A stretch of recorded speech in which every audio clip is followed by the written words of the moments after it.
The Texas night lay still, heavy with humidity and tension, as the team rolled quietly down a narrow dirt trail, cutting through wild country that had long been claimed by feral hogs. These weren't ordinary pigs. They were wild boars, massive, scarred survivors that ruled the fields like ghosts of destruction. The moonlight glimmered faintly through oak branches, illuminating clouds of dust as boots hit the ground. Tonight's mission wasn't about sport. It was about protecting farmland from devastation. For months, these wild hogs had rooted through acres of crops, wrecked fences, and drained farmers' hope. The crew moved cautiously, whispering commands in the dark. "Direction right? Around there it goes," one hunter murmured, his night scope flickering to life. In the distance, a shadow shifted. A big boar slipping between tree lines like a phantom. "Big pig through that gap," another voice hissed, the kind of tone only hunters use when adrenaline and instinct collide. Every movement mattered. Every sound was danger. They knew exactly where the pigs would be. Near the third feeder, a place where tracks, wallows, and torn earth told the story of nightly raids. The plan was to stalk slow, cut them off, and strike before the sounder disappeared into the brush again. As they crept closer, the stillness felt alive. Crickets sang in the distance, and the faint wind carried the musk of wild hogs. Then came the unmistakable sound, a grunt, deep and guttural, followed by soft rooting.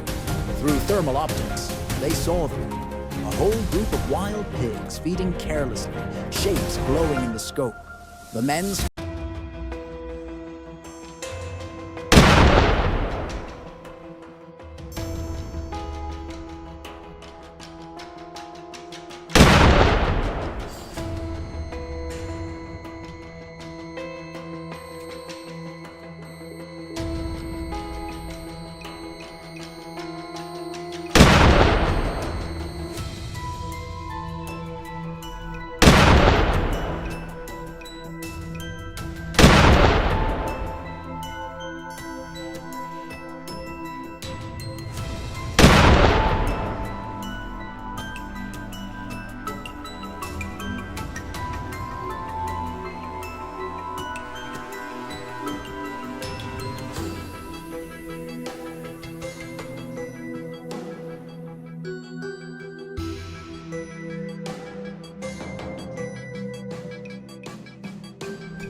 spread out silently, moving with practiced precision, each finding cover behind stumps and fallen trees.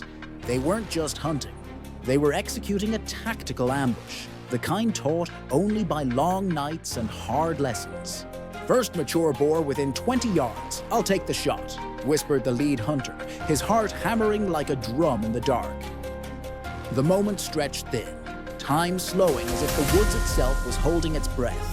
Then the big one appeared, a beast covered in layers of mud, his tusks sharp as knives, eyes glowing faintly in the moonlight. He paused, sniffed the air, and turned broadside.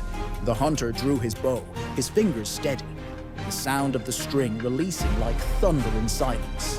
The arrow cut through the air. Impact. The boar screamed and bolted into the thicket. "Hit him!" Someone whispered urgently. They listened. Crashing brush, then stillness. Nothing was more dangerous than a wounded boar. "Eyes up," came the calm but firm command. "He's big enough to hurt you." The men fanned out, flashlights dimmed, searching the dark undergrowth. Blood glistened on leaves, a clean hit. The trail wound through thick grass toward a creek. "The wind's shifting," one muttered, feeling the night twist around him. Stay ready. Then came the sound again.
Splashing water, a deep growl, and a shape bursting through the reeds.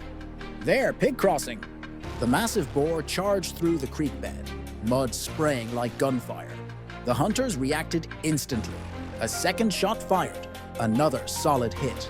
The beast turned, furious, charging straight at them. Shoot again! The rifle cracked. Dust and echo filled the air. When the smoke cleared, the giant lay still. The forest went quiet once more. The men approached carefully, breathing heavy but steady. There it was, a colossal Texas wild boar, a true veteran of the wild. Its ears were torn from old fights, its hide caked in thick mud, and its tusks gleamed under the light, thick, curved, and deadly. That's a monster, the hunter muttered in awe. Years of battles marked its body, scars running down its sides. Look at those cutters, another said, crouching to inspect. Thick and long. That's an old warrior. They turned the animal gently, tracing the arrow path. The shot had pierced through mud, hide, and bone. A perfect angle for a double-lung hit.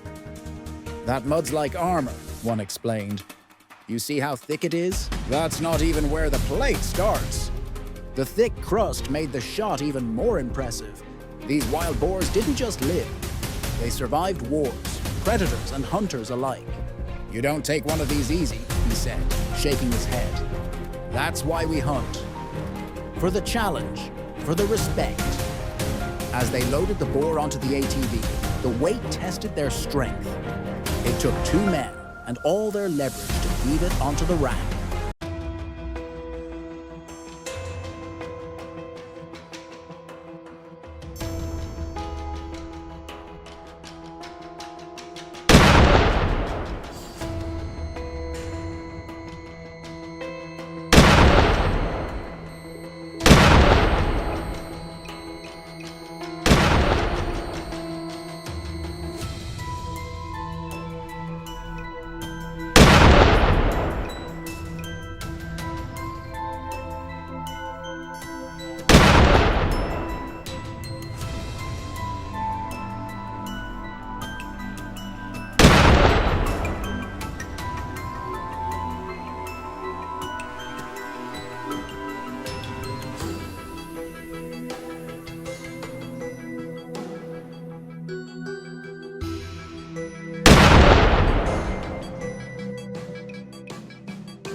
"We're going to need physics for this one joked breathlessly. The mud made everything slippery. The boar's round body wanted to roll right off. "Like hauling a sack of cement," someone laughed. They secured it with ropes, stepping back to admire the prize. The camera light flickered over the tusks again. "We'll put that skull in headquarters," the hunter said proudly. "That's one for the record." The air was thick with the smell of iron and earth, the kind that only comes after a clean kill. Dawn began to creep over the horizon, gold spilling through the branches. The night's danger had turned into morning triumph. "You see those ears?" One pointed. "Dogs tore them up once. He's fought before, probably dozens of times." The others nodded, silent with respect. This was more than a hunt. It was a clash between human patience and wild power. Back at the trucks, the mood turned reflective. "He's old," one said softly. 7, maybe 8 years. Lived longer than most." They cleaned their gear, sweat mixing with dust as the world began to wake. Birds sang. Light stretched across the land. "This is what it's about," the narrator's voice would later say over the footage. Real hunting, real danger, real respect. Every step through this land is a story. Every track, a reminder that nature never quits. These wild boars aren't villains, they're survivors. But when they threaten the land, we take the stand. The camera lingered one last time on the fallen boar, tusks framed in sunrise, a silent symbol of power, persistence, and primal beauty. The hunt was over, but the story, the legend of the Texas feral hog hunt, would live on. Because out here, under the endless southern sky, the battle between man and wild never truly ends. It just waits for the next night, the next rustle in the brush, the next heartbeat in the dark, when the hunt begins again.